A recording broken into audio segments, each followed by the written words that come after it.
There are two types of people in this world, those that believe in the creation of a perfect human, and those that don't. Today, I want to discuss a topic that's been bothering me for a while.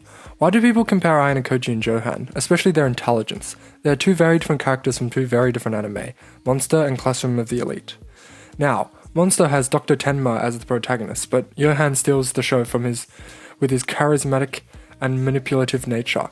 Unlike Classroom of the Elite, which focuses on Ayanokoji as the protagonist, you might think that Ayanokoji is somewhat of an antagonist, like Eren from Attack on Titan, who became a villain after he got all the memories. But that's not the case.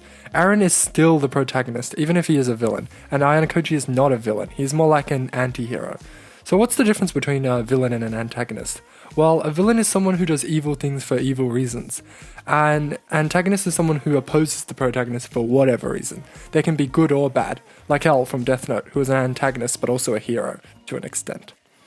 In this video, I will compare the two most iconic psychological anime characters, Johan Liebert from Monster and Ayanokoji Kiyotaka from Classroom of the Elite, and I'll show you why they're not as similar or different as you might think. Psychological anime are nothing without their characters.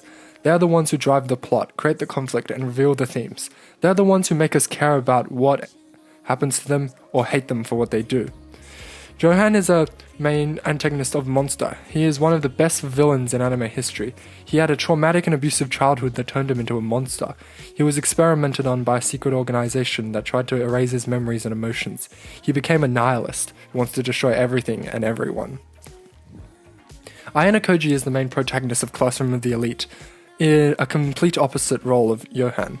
I'm pretty sure you already all know about him. He never once felt love or friendship and became a pragmatist who wants to live a normal life. Now, these two characters are very different from each other. Monster and Classroom of the Elite are not the only psychological anime out there. There are many others that are also worth watching. Some of them are Erased, which has a great premise and plot, but a disappointing ending. It hooked me at first, but let me down in the end. Elfen Lied, which is definitely not for everyone. It's violent, gory, and disturbing, but also emotional and tragic. Death Note, Parasite, Tokyo Ghoul, Madoka Magica, and many more that I'm sure you've heard of or seen before. Those are some of the psychological anime that I enjoy and recommend. But they also have some of the common psychological anime tropes that I have a problem with. These anime use the despair event horizon trope, which shows how characters lose their hope, motivation, or sanity after facing trauma or difficult choices.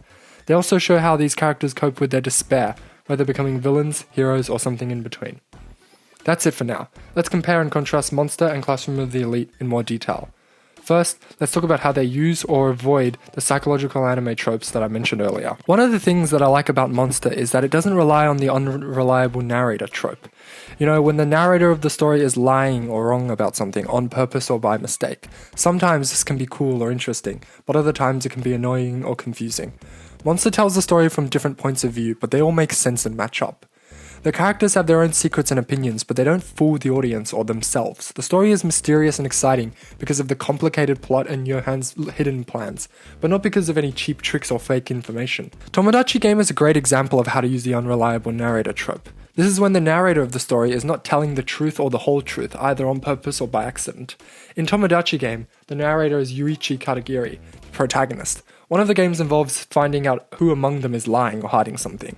Yuichi gives us some clues and hints, but he leaves out the most important details or twists some facts. You probably tried to guess who the imposter is based on what you hear, but of course you get it wrong. On the other hand, Classroom of the Elite uses the unreliable narrator trope, but in a clever and subtle way. The story is mostly told from Ayanokoji's point of view, but he's not a typical protagonist. He is manipulative and a secretive person who hides his true abilities and intentions from everyone, including the audience. He often acts like a normal student, but he is actually a mastermind who can influence and control others. He also has a dark past that he reveals later in the story.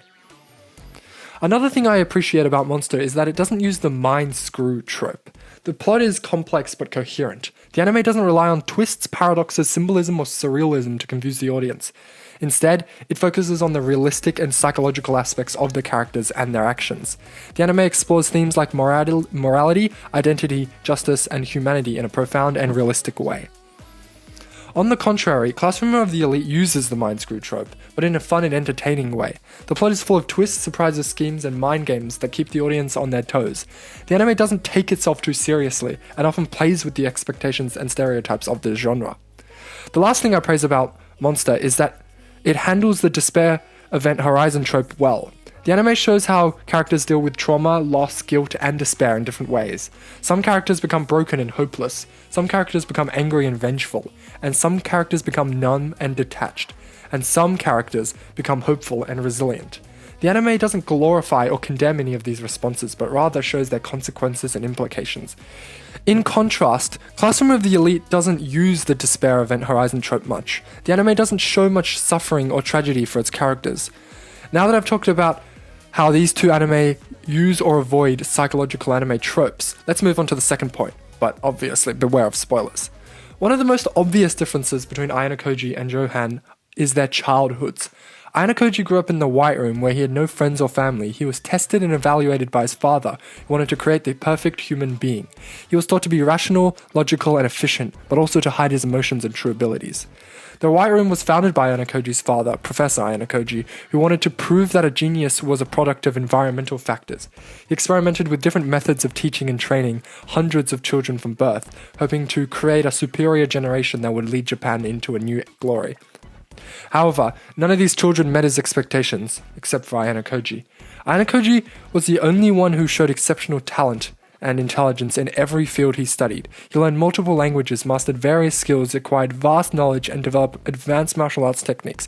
He also manipulated and deceived others with his intelligence. He was, by all means, the perfect specimen of the White Room, and his father's pride and hope.